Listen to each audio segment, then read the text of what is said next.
नमो भगवते वासुदेवाय। प्रिय मित्रों, भविष्य दर्शन चैनल में आपका हार्दिक स्वागत है।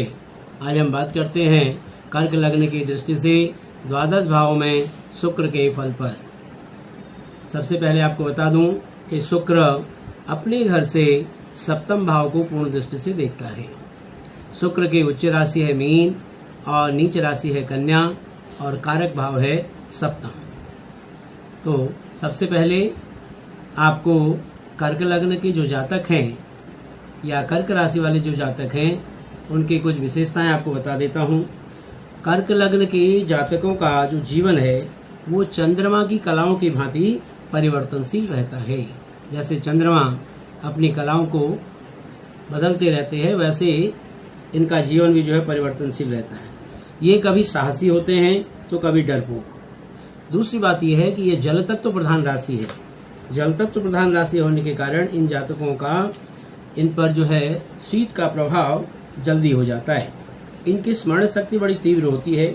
इन जातकों को संगीत तथा सजावट में रुचि रहती है। चर लग्न होने से, अब ये जो लग्न है हमारा कर्क लग्न, ये चर लग्न है, तो चर लग्न होने से ऐसे जातक को भ्रमण व देशाटन का शौक रहता है। रासायनिक पदार्थों, रत्नों व औषधियों का व्यवसाय इन जातकों के लिए लाभदायक रहता है। अब ये जो कर्क लग्न की जो कुंडली है, इस कर्क लग्न की कुंडली में शुक्र जो है हमारे चतुर्थेश हो जाते हैं, चतुर्थेश और एकादशेश। तो यहाँ पर शुभ ग्रह केंद्रेश होने से शुक्र को केंद्राधिपत्य दोष लग गया। इसके साथ ही एकादशेश जो है यानी कि त्रिसठ और आय, ये त्रिसठाय होने से यह अधिक दोषी हो गया। अतः शुक्र जो है कर्क लग्न की कुंडली में अकारक की भूमिका अदा करेगा। अब हम बात करते हैं कर्क लग्न की दृष्टि से द्वादश भाव में शुक्र के फल पर। आप यहाँ देख रहे हैं प्रथम में कर्क राशि है, जहाँ पर कर्क राशि जो है ये शुक्र की शत्रु राशि है। तो यहाँ पर जातक शुक्र के प्रभाव से शारीरिक सौंदर्य, सुख एवं चातुर्य का लाभ तो जातक को होता है। भूमि संपत्ति का सुख भी जातक को प्राप्त होता है। यहीं से शुक्र जो है अपनी 7वीं मित्र दृष्टि से देखते हैं सप्तम भाव को, जिसके कारण स्त्री व व्यवसाय के पक्ष में भी जातक को खूब लाभ प्राप्त होता है। ऐसा जातक सुखी, धनी, भू संपत्तिवान और सफलता प्राप्त करने वाला होता है। हम बात करते हैं द्वितीय भाव की, जहाँ पर द्वितीय भाव में देख रहे हैं आप सिंह राशि है, जिसका स्वामी है सूर्य।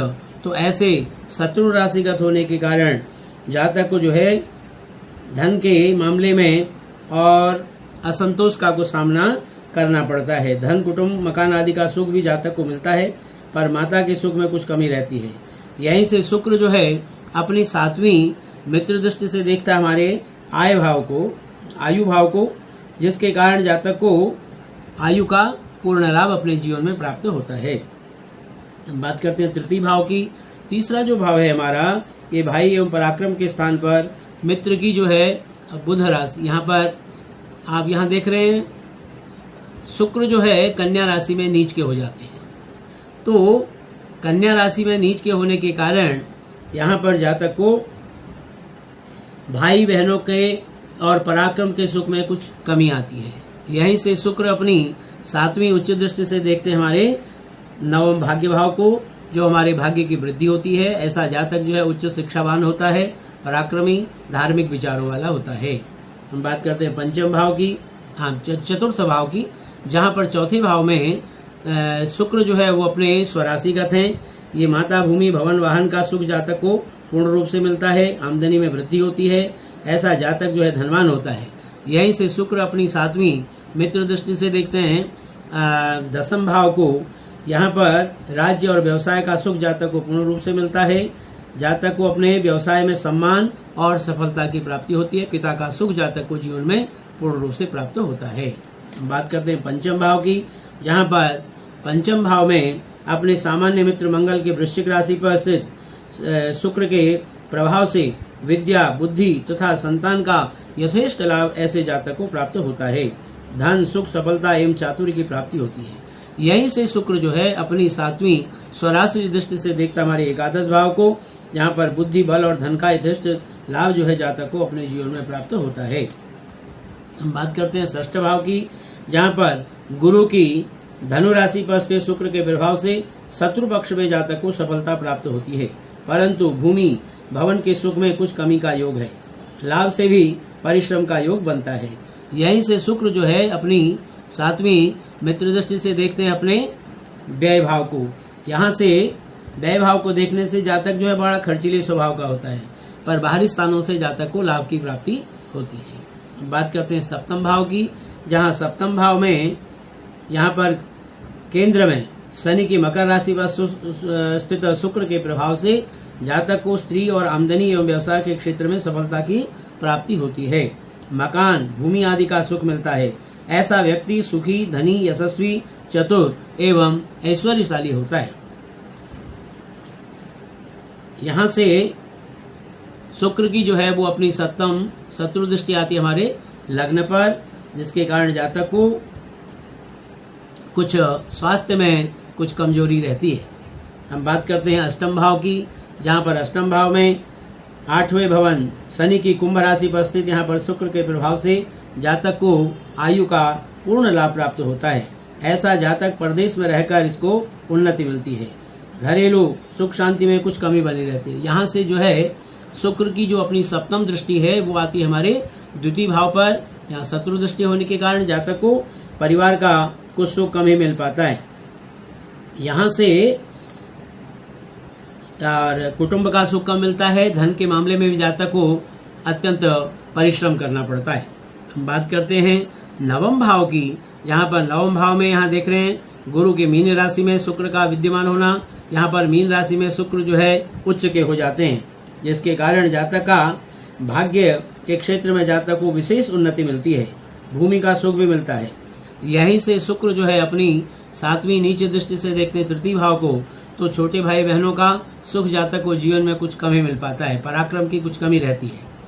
बात करते हैं दसम भाव की, जहाँ पर दसम भाव में अपने सम राशिस्थ मंगल की मेष राशि पर स्थित शुक्र के प्रभाव से राज्य एवं व्यवसाय द्वारा जातक को सुख मिलता है। सम्मान और लाभ की प्राप्ति होती है। पिता का पूर्ण सुख जातक को अपने जीवन में मिलता है। यहीं से शुक्र जो है अपनी 7वीं स्वराशि दृष्टि से देखते हैं चतुर्थ भाव को। माता, भूमि, भवन, वाहन का सुख जातक को अपने जीवन में पूर्ण रूप से प्राप्त होता है।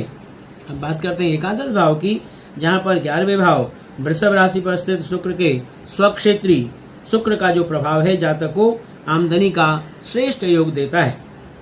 भूमि का लाभ भी होता है। यहाँ से शुक्र जो है अपनी 7वीं समदृष्टि से देखते हैं पंचम भाव को, जिससे विद्या एवं संतान के क्षेत्र में जातक को सुख मिलता है। ऐसा जातक अनेक प्रकार की विद्याओं का ज्ञाता होता है। अब हम बात करते हैं द्वादश भाव की, जहाँ पर द्वादश भाव में देख रहे हैं आप बुध की मिथुन राशि पर शुक्र के प्रभाव से जातक के जीवन में खर्चों की अधिकता रहती है। सफलता एवं सुख की प्राप्ति होती है। भूमि, मकान आदि के सुख में कुछ कमी आती है। यहाँ से शुक्र जो है अपनी 7वीं समदृष्टि से देखते हैं अष्टम यहाँ पर हमारे षष्ठ भाव को, जिसके कारण जातक को शत्रु पक्ष से चतुराई से काम लेकर जो है अपना प्रभाव बनाए रखता है। यानी कि शत्रुओं के ऊपर जातक का पूर्ण प्रभुत्व रहता है। ननिहाल से जातक को लाभ की प्राप्ति होती है।